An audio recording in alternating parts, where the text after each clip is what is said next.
का शिकार नहीं होना चाहिए। ठीक हो गया, अच्छा सही है। एक तो मरियम नवाज साहिबा रात तक आ रही थी, तो आपसे मेरा वही सवाल है, सुबह मुलाकातें भी, टेलीफोनिक रब्ते भी हुए हैं, कोई कह रहा है नवाज शरीफ और शहबाज शरीफ साहब का भी टेलीफोनिक रब्ता हुआ है, और कोई ये कह रहा है कि मौलाना साहब और नवाज शरीफ साहब का भी टेलीफोनिक रब्ता हुआ है। क्या उन रब्तों के बाद मरियम साहिबा ने सोचा कि उन्होंने नहीं आना? जो मुस्लिम लीग नून की तर्जुमान है अलीना मरियम औरंगजेब साहबा, उनसे मैं पिछले 2 दिन से इस हवाले से मुसलसल राब्ते में था। कल उनका एक जवाब आया, उसमें उन्होंने कहा कि हमारा एक डेलीगेशन जो है वो इसमें शिरकत करेगा। कल कोई इसी वक्त कोई 7-8 बजे के करीब उसमें एहसन इकबाल और अमीर मुकाम का लिखा हुआ था और मरियम नवाज का कोई उसमें जिक्र मौजूद नहीं था। ये तो उन्होंने रात को क्लियर कर दिया था कि वो नहीं जाएंगी।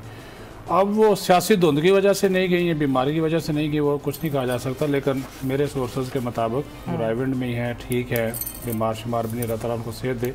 अच्छा, तो वो बीमार शुमार नहीं है। दूसरी जो आप बात कर रही हैं मौलाना की, मौलाना ने बिल्कुल रब्ता किया नवाज शरीफ से, हर दूसरे तीसरे दिन बाद उनकी मुलाकात होती है। गफूर हैदरी भी मौलाना के साथ मौजूद थे जब ये गुफ्तगू हुई, अच्छे खासे गिले शिकवे किए हैं। जो राना साहब ने अभी बात की है ना, उसी तरह मामला जा रहे हैं कि ये हो सकता है कि चूचू का मुरब्बा ही बन जाना है ये पीडीएम ने। और ये जो आज शो हुआ है ये तो पीडीएम के नाम पर जेयूआई फे का शो था। आप देख लें उसमें जो तकारीर जो कारकुन थे वो सारे के सारे वो जेयूआई फे के ही जो है वो नज़र आ रहे थे हमें। वो बताया मौलाना ने ये बात कही है नवाज शरीफ से कि मियाँ साहब मेरा और आपका ये तय हुआ था, ये हमने इस्तीफ़े इस वक्त देने हैं, लॉन्ग मार्च इस वक्त करना है, इंतखाबात में हिस्सा हमने नहीं लेना। लेकिन अब तो मौलाना साहब भी कह रहे हैं कि जनवरी में बात करेंगे इस्तीफों की, वो तो खुद मान के अगर उनकी ये स्टेटमेंट आती है इस तरह की तो व्हाट डज इट मीन? अभी मैं मुकम्मल कर लूँ तो इजाज़त तो उनके उसके बाद उन्होंने यही बात कही कि जो इस्तीफ़ों का मामला है ज़िमनी इंतखाब का है, सेनेट का है, तो वो एक बात उन्होंने कही, उन्होंने कहा जी आप मेरे से एक बात करते हैं, जरदारी से आप दूसरी बात करते हैं, मरियम नवाज से तीसरी बात करते हैं, और शहबाज शरीफ से जब आपकी बात होती है तो कोई और बात होती है। ये उसमें ज़ाहिर है अगर गफूर हैदरी को पास बैठाकर बात मियाँ साहब से करवाई गई है तो वो बहुत सी ऐसी बातें जो मौलाना फजलुर रहमान नहीं कहना चाहते थे गफूर हैदरी से करवा दी। ठीक हो गया, एक तो ये बात होगी। अदम एतमाद की जो फ़ज़ा है वो कायम है। अब तो मौलाना को मानना पड़ेगा, मौलाना की इस वक्त पीडीएम मजबूरी है क्योंकि वो अपना जो साजो सामान बेचना चाहते हैं वो बेच नहीं सकते अकेले, इसलिए वो इनको आस्ता आस्ता बात मानेंगे। सीधी बात करूं तो ये है कि पीडीएम को इस वक्त अगर जो लोग इस्तेमाल कर रहे हैं वो 2 हैं, आसिफ जरदारी और नवाज शरीफ, बाकी तो सारे ऐसे ही हैं। पीपल्स पार्टी तो इस्तेमाल कर चुकी है और कुछ लोग ये भी मुसलसल कर रही है। साजिद साहब अभी बात काट रहा हूँ, इस पे भी आप देखें जरा कि राणा सनाउल्लाह साहब ने क्या फरमाया जी। वो किसकी बोली बोल रहे हैं? वो मुस्लिम लीग नून पंजाब के सदर है, वो नवाज शरीफ के कहे बगैर ये कह सकते हैं कि लॉन्ग मार्च जो है वो ज़िमनी इंतखाबात और सेनेट के बाद होगा। उन्होंने कोई मौलाना को ये ऐलान करने दिया, ये ऐलान तो राणा सनाउल्लाह साहब ने कर दिया। वो भी मार्च अप्रैल में होगा और हो सकता है कि जो इनकी ये सोच है कि मार्च अप्रैल में ये एक लॉन्ग मार्च के बाद एक नए लॉन्ग मार्च की भी एक कॉल दे दें, ये भी इसके ऊपर भी गौर फौज जो है ये कर रहे हैं। तो एक अदम एतमाद की जो फ़ज़ा है वो इनके दरमियान जो है वो कायम है, बढ़ रही है, खलीज बढ़ रही है। और ये तय था कि ये मरियम नवाज पन्नू के जलसे में नहीं जाएंगी, ये तय था। ठीक है, उन्होंने अनाउंस बाद में किया लेकिन उन्होंने वहाँ पे नहीं जाना था। अब जो आपने बात की थी उसका अगर मैं जिक्र कर दूँ, वो जो मरियम नवाज बाय चॉइस नहीं जा रही है या उन्हें रोका जा रहा है? नहीं, उनको उन्होंने अपने पार्टी के लोगों से मशवरा किया था तो उन्होंने कहा कि आप ना जाएं वहाँ पे। और उसकी एक इनकी आपस की भी जो चीज़ें हैं वो चल रही हैं। एक तो ये था कि मुख्तलिफ जो रैलीज़ लेकर जाती थी और स्टेज पे चली जाती थी, तो मरियम नवाज़ के हवाले से मौलाना फजलुर रहमान ने कहा था जब मैं यहाँ पर आऊँ तो मरियम नवाज़ की रैली या उनको पहले ले जाएं या उनको बाद में उनको मेरे साथ स्टेज पे ना लाया करें, इससे मेरे कारकुनों के अंदर एक तासुर गलत जाता है। वो एक औरत का भी एक वो इनके यहाँ वो होता है। फिर बन्नू में आपको पता है बहुत सारी ख़वातीन को तो वैसे भी इजाज़त नहीं है। एक बात मैं सिर्फ करना चाहूँगा, उसका जो आप बात करें वो बिल्कुल पुलिस की नाकामी और नाअहली है। और अभी जो मैंने आने से पहले चेक किया था तो वो जो झंडे, जो नारे और जो लोग आए हैं वहाँ पे, उनके हवाले से खैबर पख्तूनख्वा जी की जो पुलिस है वो मुकदमा दर्ज कर रही है। लेकिन ये पहले करना चाहिए था या होने नहीं देना चाहिए था। अब जब वो हो गया है तो वो तो सियासी फिर कर रही इंतकामी कार्रवाई है, क्योंकि इजाज़त तो इसकी भी नहीं थी, इजाज़त तो इस जलसे की भी नहीं ना दी उन्होंने, कोरोना की वजह से उन्होंने इजाज़त नहीं दी। लेकिन ये जो रियासत के ख़िलाफ़ मुख्तलिफ जो इक़दामात या तकारीर वहाँ पर जो हुई हैं उसके ऊपर जो है वो कार्रवाई ये खैबर पख्तूनख्वा। अच्छा राना साहब, अभी जैसे कि सिद्दीक सादी साहब ने बात की, उन्होंने कहा कि बेसिकली अब जो हमारा ये है इसका सारी जो तहरीक चला रहे हैं मौलाना साहब, अब मौलाना साहब अकेले रह गए हैं इस तहरीक में। अगर मौलाना साहब इस तहरीक में अकेले रह गए हैं तो फिर इस तहरीक का तो कोई स्कोप ही ना रहा, फिर तो ख़त्म हो गई अलीना बात ये। तो ये मार्च अप्रैल राना सनाउल्लाह साहब, बात सुने आप, पाकिस्तान की 72 साल तारीख पर एक नज़र दौड़ाएं। इस तरह के इत्तेहाद हर दौर में बनते रहे और वो टूटते रहे और वो तहरीकें चलाते रहे, तहरीकें नाकाम होती रही हैं। ये जो बात होती है ये एक ब्लैक मेलिंग का हरबा है। ये धमकियां जो हैं लॉन्ग मार्च की और इस्तीफों की और ये वो सारा, ये कहते हैं किसी ना किसी तरीके से मामला तय हो जाए, ये मुकदमे वापस हो जाए। 1 पॉइंट एजेंडा है। मौलाना भी नैब के मुल्ज़म है, जरदारी साहब भी नैब के मुल्ज़म है, नवाज शरीफ और मरीम नवाज भी नैब की मुल्ज़म है। इन तीनों का जो मुश्तरका 1 पॉइंट एजेंडा है वो यही है कि भाई ये केसेस जो है ना ये ख़त्म हो। उसके लिए ये इकट्ठे हुए थे। वो दाल गली नहीं तो हर एक ने अपना अपना इनफरादी सौदा बेचने की कोशिश शुरू कर दी। जरदारी साहब ने, आप मुझे बताएं कि अगर मौलाना फजल रहमान साहब की हुकूमत होती सूबा सिंध में, फिर ये इस्तीफे देते? जनरल परवेज मुशर्रफ साहब के होते हुए उनके दौरे सदारत में 5 साल तक अकरम दुरानी साहब KPK के वजीर आला रहे।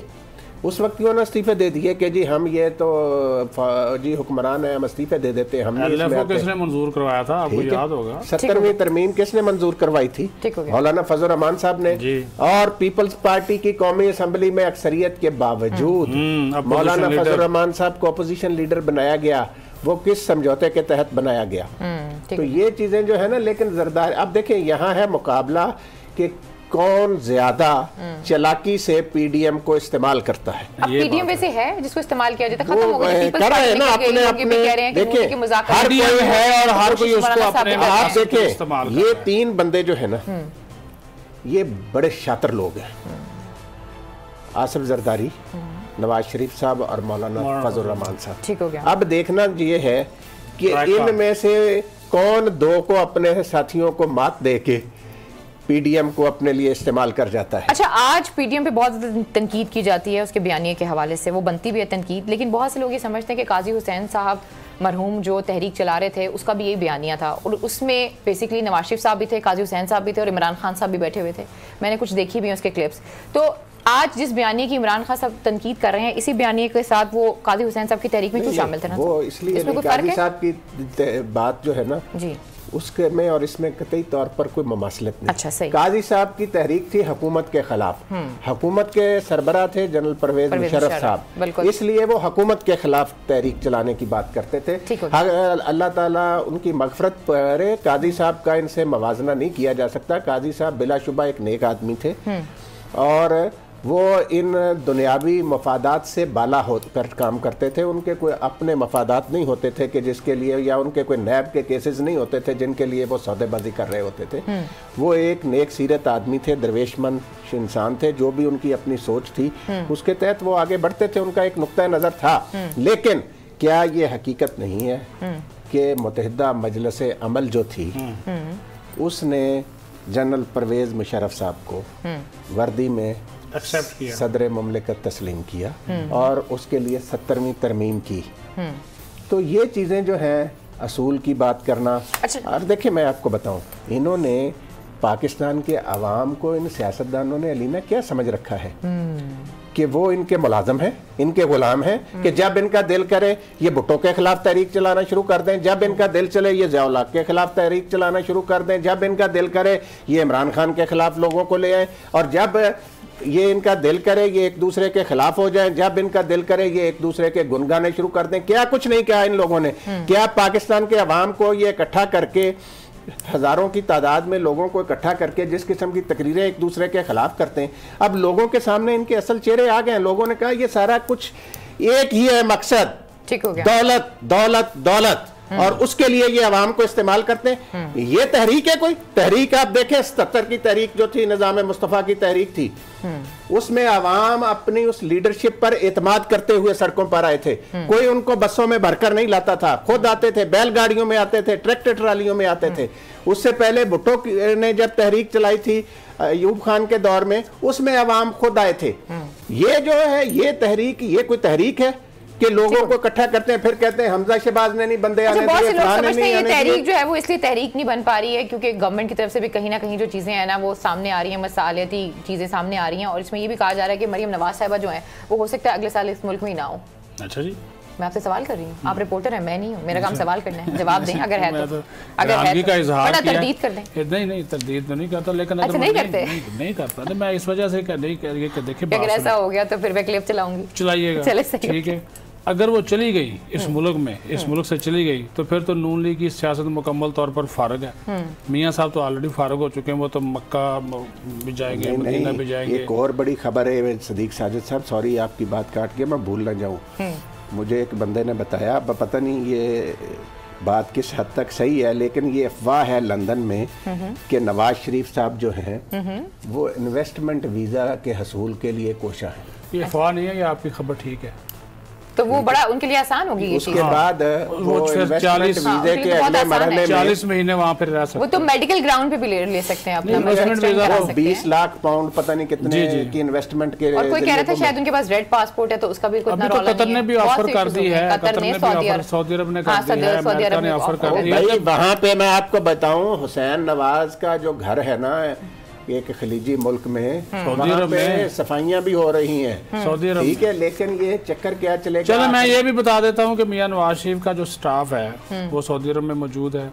جو جس گھر کی یہ بات کر رہے ہیں, جو حسین ہیں ان کے جو صاحبزادے ہیں ان کے ساتھ جو لوگ ہوتے ہیں, یہ جو انہوں نے سیکٹری ویکٹری تو رکھے ہوتے ہیں نا, وہ لوگ بھی وہاں پر موجود ہیں اور تیاریاں شاریاں کر رہے ہیں, کیونکہ باقاعدہ جو ہے سعودی حکومت کی جانب سے ان کو یہ کہا گیا ہے کہ اگر آپ یہاں پہ رہ کر رہنا چاہیں تو ہم آپ کا خیر مقدم جو ہے وہ کریں گے. میں اب آپ کے سوال کی جانب آتا ہوں. مریم نواز اگر چلی گئی, جو کہ میری اطلاع کے مطابق وہ نہیں جائیں گے, اگر انہوں نے جانا ہوتا تو وہ اتنا آگے نہ جاتی. مجھے لگتا ہے وہ اسٹیپ بیک ایک مہینہ خاموش تو اسی لیے رہی نا, سر وہ بات نہیں بنی نا, سر نہیں نا بات بنی, جن سے بات بننی تھی یہ بات کہنا, وہ جو ملاقاتیں تھی وہ ساری افشا ہو گئی چیزیں. اگر یہ چیزیں باہر نہ نکلتی تو وہ ان کا لب و لہجہ آج وہ نہ ہوتا جو آج ہے. اگر جو واپس چلی جاتی ہیں تو پھر شہباز شریف اور حمزہ شہباز کامیاب ہو جائیں گے. صاحب کو جس طریقے سے جھنڈی دکھائی ہے مولانا صاحب کو, اور محمد علی دورانی صاحب جس طریقے سے ملاقاتیں کر رہے ہیں, بہت سے لوگ یہ سمجھتے ہیں کہ اگلا سال جو ہے محمد علی دورانی کی ملاقاتوں کی اتنی اہمیت نہیں ہے جی, وہ اہمیت. اچھا آپ ہی بڑا خوش ہو کے سوال کر رہے تھے, خیر